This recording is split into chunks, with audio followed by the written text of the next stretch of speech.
Common Sense Radio.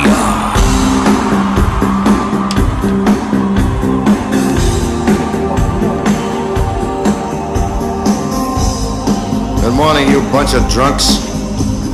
Todd Starnes, welcome to the studio, my friend. And welcome to St. Louis. This is a pretty classy joint you guys have. Not gonna lie. I love it. We love you, and can't wait for tonight with the Allman in the Evening Show featuring Todd Starnes at the Foundry Arts Center. We just gave away a pair of tickets, and maybe we've got a couple more to give away a little later on towards the end of the show. And we're squeezing people in. It's sold out. It's sold out.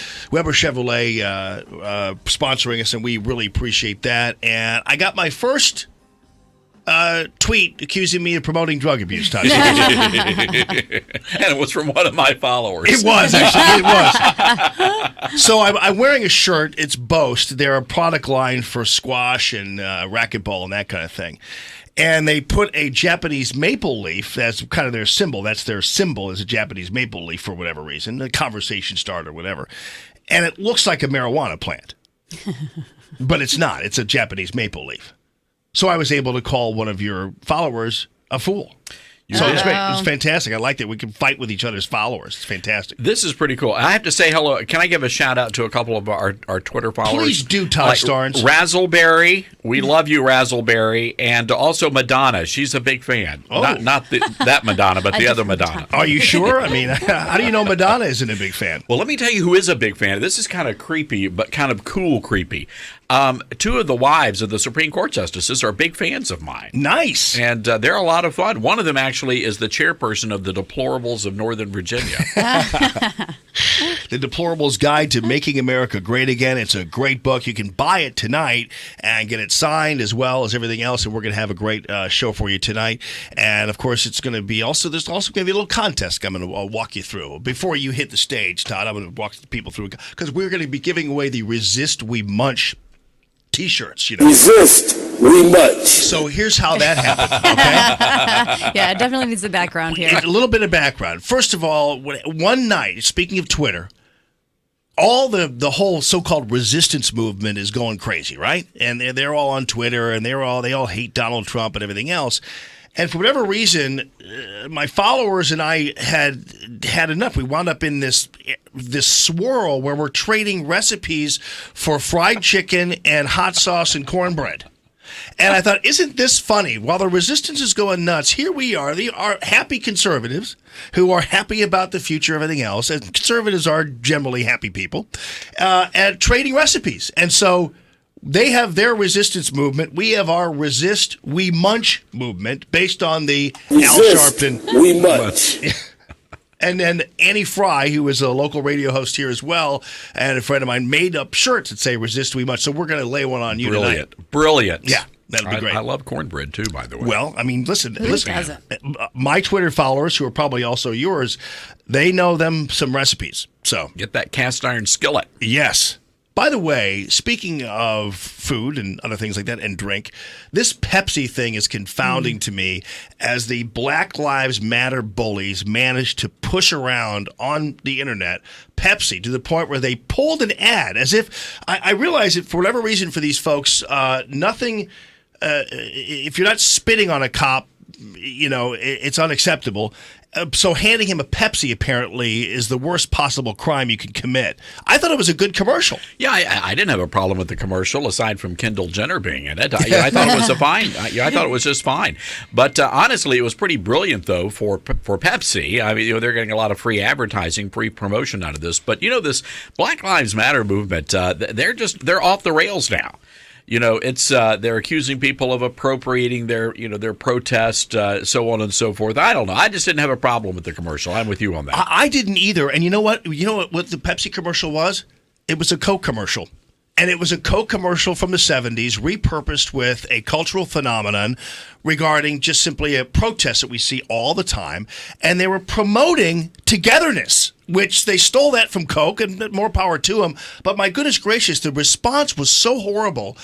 It was confounding to me how that you could possibly have a problem with this thing. And Pepsi, to me, That was cowardly of them to pull the ad, but I guess maybe they got what they needed out of it. You know, I was taking the Amtrak down from New York to Washington yesterday. I had to give a speech in D.C., and they only have Pepsi products on the government-controlled train there.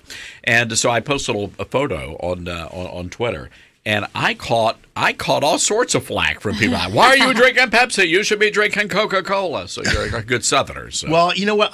True, but I thought that the whole idea was in the South, RC was the way to go. The RC Cola and a moon pie. Only if you have the moon pie. Right. But really, the word, when you say, if you're down in the deep South where I'm from, and if somebody says you want a Coke could be a Dr. Anything, Pepper. right? Oh, It right. could be a Sprite, but. I got you. Or a pop. I'm not sure what a pop is. That's from, if you're in Michigan, it's a pop, right? Would you like a pop? I already have a father. Thank you very much. Speaking of Black Lives Matter, whatever they were selling didn't work there in Ferguson, where Mayor James Knowles was reelected. JamesWKnowles.com. Mayor Knowles, say hi to the great Todd Starnes. Hey, Todd. Hello, Mayor. Great to chat with you this morning. I'm glad to be on. My Twitter friend Susie Moore just thankfully tweeted out an article from Red State entitled A Tale of Two Headlines. And one headline coming from NBC was Ferguson declines to elect first black mayor, which was astounding to me. The other one was more positive, saying, that the mayor who took Ferguson through all the turmoil has been reelected. But it's amazing, the response. But you know what? Congratulations anyway, Mayor. I know you fought a good fight. Thank you, Jamie. Appreciate it. So what do you think was the key there in terms of your reelection? I know that there was obviously people were battling back and forth, and there was obviously a lot of pressure put on some voters there to vote just based on color alone, but you made it through. Yeah, I had this conversation at length with NBC News, and it's deplorable that they led with the headline that they did. But, what I tried to explain to Ron Allen is in Ferguson and in most of flyover country here, we could really care less about what New York or L.A. thinks about us and what's going on in our politics or our elections. I mean, all they wanted to continue to talk about and focus when they came here was race, race, race. And obviously, issues of race are an important part of what we've been dealing with here in the city of Ferguson. But even the reporters who came here, and though they decided not to focus on this, when they went door to door, when I went door to door, there was a lot of conversations about people who are concerned with the pothole in their street. They're concerned with the public safety. They're concerned with policing. And by policing, they're concerned that they want police to be on their street. They want police to protect them. They're concerned that we don't have the staffing necessary to provide the recreational opportunities for our young people and our seniors.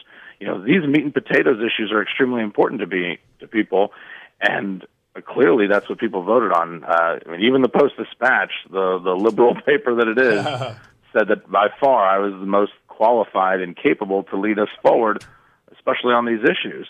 And so, it's amazing the Post-Dispatch could see it, but clearly, New Yorkers can't. Well, Mayor No Knowles. offense, Todd. I don't know where you're from. Well, he's actually from the South, but he lives in New York. But I guarantee he's not offended. He had to leave the room because he just got a text from somebody. So he's working hard for Fox News Radio right now. James Knowles, how you doing, man? Thanks so much for being with us. Congratulations, and honestly, we're really proud of you and proud to have an association with you on the show here. And good work. Thank you, Jamie. Appreciate all your support over the years. All right. Very much. Mayor Knowles is going to be on the Almond Report tonight at 5 and 10, by the way. So we'll see you at the studio later on, brother. Sounds great. All right. Mayor Knowles, JamesWKnowles.com.